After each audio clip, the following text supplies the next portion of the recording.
નમસ્કાર દર્શક મિત્રો, આજે તારીખ થઈ છે 27 ને વાર થયો છે શનિવાર. શનિવારના દિવસે કયા વિસ્તારોની અંદર વીજળીના કડાકા ભડાકા સાથે વરસાદની આગાહી કરવામાં આવી છે તેને લઈને આપણે વાત કરીશું. સાથે રાત્રે દરમિયાન પણ કયા વિસ્તારોની અંદર વરસાદની આગાહી છે તેને લઈને પણ આપણે આજના વિડીયોની અંદર વાત કરવાની છે.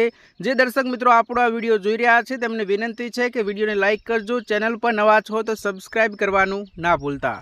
ચાલો દર્શક મિત્રો, આજનો વિડીયો શરૂ કરીએ તો સૌપ્રથમ આપણે વાત કરતા હોઈએ છીએ કે બંગાળની ખાડી અને અરબી સમુદ્ર આ બંને જે છે તે એક્ટિવ અત્યારે જોવા મળી રહ્યા છે.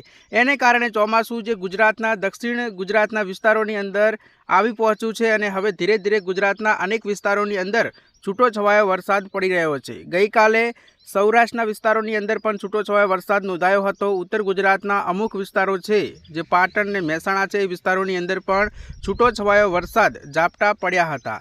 તો આપણે આજના વિડીયોની અંદર વાત કરીશું કે ગુજરાતના કયા વિસ્તારોની અંદર વીજળીના કડાકા ભડાકા અને સામાન્યથી વધુ વરસાદ વરસી શકે છે. તો આપણે આજે ટાઈમ સેટ કરી લઈશું 1 વાગ્યાનો અને પછી રાત્રિનો પણ આપણે સમય જોઈશું રાતના 12 વાગ્યા સુધી કે કયા વિસ્તારોની અંદર વરસાદ પડવાનો છે. હવે તમે જોઈ શકો છો કે શનિવાર અને 27 તારીખને 1 વાગ્યાનો સમય બપોરનો બરોબર સમય થશે અને ગુજરાતના કયા વિસ્તારોની અંદર સામાન્ય કરતાં વધુ વરસાદ પડી શકે છે. સૌ પ્રથમ તમે જુઓ કે અત્યારે ચોમાસું જે દક્ષિણ ગુજરાત તરફ આવ્યું છે અને તે વિસ્તારોની અંદર વરસાદ તો પડી રહ્યો છે. હવે આપણે વાત કરીએ કે રાજપીપળા, ડેડિયાપાડા, વ્યારા, નવાપુરા, સુરતના અમુક વિસ્તારો હશે, ડેડિયાપાડાના વિસ્તારો હોય, આ બાદ નંદુબાર હોય, એ વિસ્તારોની અંદર સામાન્યથી થોડો હળવો વરસાદ પડી શકે છે. હવે વાત કરીએ વડોદરા, બોડોલી, ગોધરા, ડાકોર, નડિયાદ, ખંભાત આ વિસ્તારોની અંદર કોઈ સામાન્ય વરસાદની પણ આગાહી કરવામાં નથી આવી, પરંતુ ક્યાંક અચાનક વાદળો આવે અને વીજળીના કડાકા ભડાકા થાય તો 1.5 ઇંચ કરતાં વધુ વરસાદ નોંધાઈ શકે છે. આ જે વિસ્તારોની આપણે વાત કરી. હવે અમદાવાદ હોય, બાયડ હોય, લુણાવાડા હોય, મોડાસા હોય, દાહોદના વિસ્તારોની અંદર વરસાદની આગાહી છે. એ વિસ્તારોની અંદર પણ વીજળીના કડાકા ભડાકા થાય અને વરસાદ ભારે નોંધાઈ શકે છે. આ અમદાવાદ છે, કલોલ છે, બાયડ છે, મોડાસા છે, વિરમગામ છે, આ વિસ્તારોની અંદર કોઈ વરસાદની આગાહી આપણને અત્યારે જોવા નથી મળી. તે છતાં અચાનક વરસાદ આવી શકે છે તેવું અત્યારે અનુમાન લગાવવામાં આવી રહ્યું છે.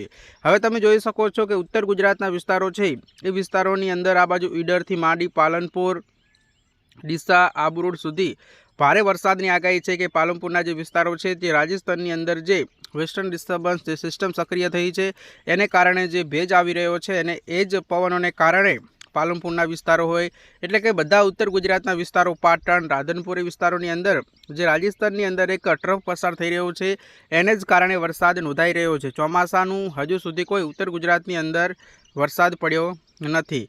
હવે તમે જુઓ કે થરાદના વિસ્તારો પણ અત્યારે આપણને કોરા કટ દેખાઈ રહ્યા છે, પરંતુ કચ્છ જિલ્લાની વાત કરવામાં આવે તો કચ્છ જિલ્લાના અનેક એવા વિસ્તારો છે ત્યાં પણ વરસાદ આજે નોંધાઈ શકે છે.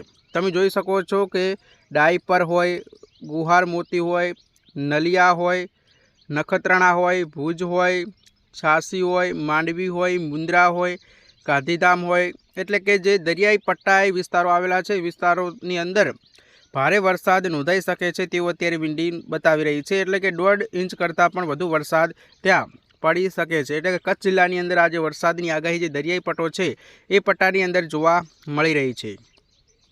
હવે આપણે સૌરાષ્ટ્રની વાત કરીએ તો સૌરાષ્ટ્રના જિલ્લાઓની અંદર સામાન્ય રીતે 1-2 જિલ્લાઓ એવા છે ત્યાં ભારે વરસાદ નોંધાઈ શકે છે. તમે જોઈ શકો છો કે જામનગરના વિસ્તારોની આજુબાજુ જે પણ વિસ્તારો આવેલા છે, સિક્કા, આ બધા જ વિસ્તારોની અંદર વીજળીના કડાકા ભડાકા સાથે વરસાદ નોંધાઈ શકે છે. એટલે કે 1 વાગ્યાથી માંડી અને સાંજના 6 વાગ્યા સુધી આ બધા જ વિસ્તારોની અંદર આપણે વાત કરી એ વિસ્તારોની અંદર વરસાદ પડી શકે છે. આ બાજુ જોડિયા જોઈએ એટલે કે જે સૌરાષ્ટ્રના દરિયાઈ પટ્ટે વિસ્તારો આવેલા છે વિસ્તારોની અંદર વરસાદ પડી શકે છે. મોરબી સુધી પણ વરસાદી જે પટ્ટો છે તે આગળ વધી શકે છે અને મોરબીના વિસ્તારોની અંદર પણ વરસાદ પડી શકે છે. હવે આપણે વાત કરીએ કે જેમ આપણે આગળ વધીએ છીએ તેમ પોરબંદરના વિસ્તારો હોય, જૂનાગઢ હોય, વેરાવળ હોય, મહુવા હોય, ભાવનગર હોય, એ વિસ્તારોની અંદર પણ વીજળીના કડાકા ભડાકા સાથે વરસાદ નોંધાઈ શકે છે. અમરેલીના જિલ્લાઓની અંદર અનેક તાલુકાઓની અંદર વરસાદ પણ નોંધાઈ શકે છે. રાજકોટના વિસ્તારો હોય એટલે કે જે સૌરાષ્ટ્રના બધા જિલ્લાઓ છે ત્યાં છૂટો છવાયો વરસાદ નોંધાઈ શકે છે. આમ તો આગાહી તો જોવા નથી મળી, પરંતુ ઘણા આગાહીકારો અનુમાન લગાવી રહ્યા છે કે સૌરાષ્ટ્રના જિલ્લાઓની અંદર, તાલુકાઓની અંદર, ગામડાઓની અંદર છૂટો છવાયો વરસાદ નોંધાઈ શકે છે। તો સુરતના વિસ્તારોની અંદર આપણે વાત કરી કે દક્ષિણ ગુજરાતની અંદર ચોમાસું જે છે તે આવી ગયું છે અને અનેક વિસ્તારોની અંદર વીજળીના કડાકા ભડાકા સાથે વરસાદ નોંધાઈ રહ્યો છે। હવે હું તમને રાત્રે દરમિયાન વાત કરી લઉં કે કયા વિસ્તારોની અંદર વરસાદ નોંધાઈ શકે છે। 10 વાગ્યાનો આપણે સમય સેટ કરી લીધો છે અને તમે જોઈ શકો છો કે ભિન્ન ભિન્ન ભાગોની અંદર વરસાદની આગાહી છે, પરંતુ તમે જોયું કે રાપરથી માંડી અને રાજકોટના વિસ્તારોની અંદર વરસાદની આગાહી જોવા મળી રહી છે। એટલે કે આજુબાજુ રાજકોટના જે પણ વિસ્તારો છે એ વિસ્તારોની અંદર વરસાદ નોંધાશે, સાથે કચ્છ જિલ્લાની અંદર રાપરના આજુબાજુ વિસ્તારો હોય એ વિસ્તારોની અંદર વરસાદ નોંધાઈ શકે છે। આ બાજુ મધ્ય ગુજરાતના વિસ્તારો એટલે કે અમદાવાદ સુધી જે આ રાજસ્થાન તરફથી એક સિસ્ટમનો ટ્રફ આવી રહ્યો છે એને કારણે મધ્ય ગુજરાત હોય, દાહોદ હોય, ગોધરા હોય, બાંસવાડા હોય, ધાર હોય, ડુંગરપુર હોય એટલે કે વડોદરા સુધી આ સિસ્ટમની અસર આપણે જોવા મળી રહી છે અને આ વિસ્તારોની અંદર ભારેથી અતિ ભારે વરસાદ જોવા મળી શકે છે તેવું અત્યારે અનુમાન જોવા મળી રહ્યું છે। અમદાવાદના આજુબાજુ બધા જ વિસ્તારો છે, વિસ્તારોની અંદર વરસાદ નોંધાઈ શકે છે। નડિયાદ હોય, ડાકોર હોય, ગોધરા હોય, દાહોદ હોય, વડોદરા હોય, બોડોલી હોય, અલીરાજપુર હોય, એ બધા જ વિસ્તારોની અંદર આજે વીજળીના કડાકા ભડાકા સાથે રાત્રે દરમિયાન વરસાદ નોંધાઈ શકે છે।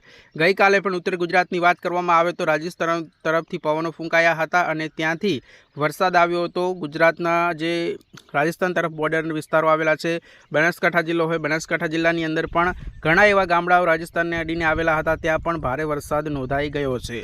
તો દર્શક મિત્રો, તમે જોઈ શકો છો કે રાત્રે દરમિયાન 10 વાગ્યા પછી પણ ગુજરાતના મધ્ય ગુજરાત એટલે કે ઉત્તર ગુજરાતના વિસ્તારો હોય, મધ્ય ગુજરાતના વિસ્તારો હોય એ વિસ્તારોની અંદર વીજળીના કડાકા ભડાકા સાથે રાત્રે દરમિયાન વરસાદ જોવા મળી શકે છે। હવે આપણે વાત કરીએ કે તમે જોઈ શકો છો કે ગુજરાતની અંદર તો જે ચોમાસાની ભરપૂર જે એન્ટ્રી થઈ છે, પરંતુ હજુ સુધી કોઈ અતિ ભારે વરસાદ ક્યાંય નોંધાયો નથી। 5 દિવસ પહેલાં દાહોદ, ગોધરા એ વિસ્તારોની અંદર પણ વરસાદ નોંધાયો હતો, પરંતુ હમણાં 3 દિવસથી અતિ ભારે વરસાદ ક્યાંય નોંધાયો નથી।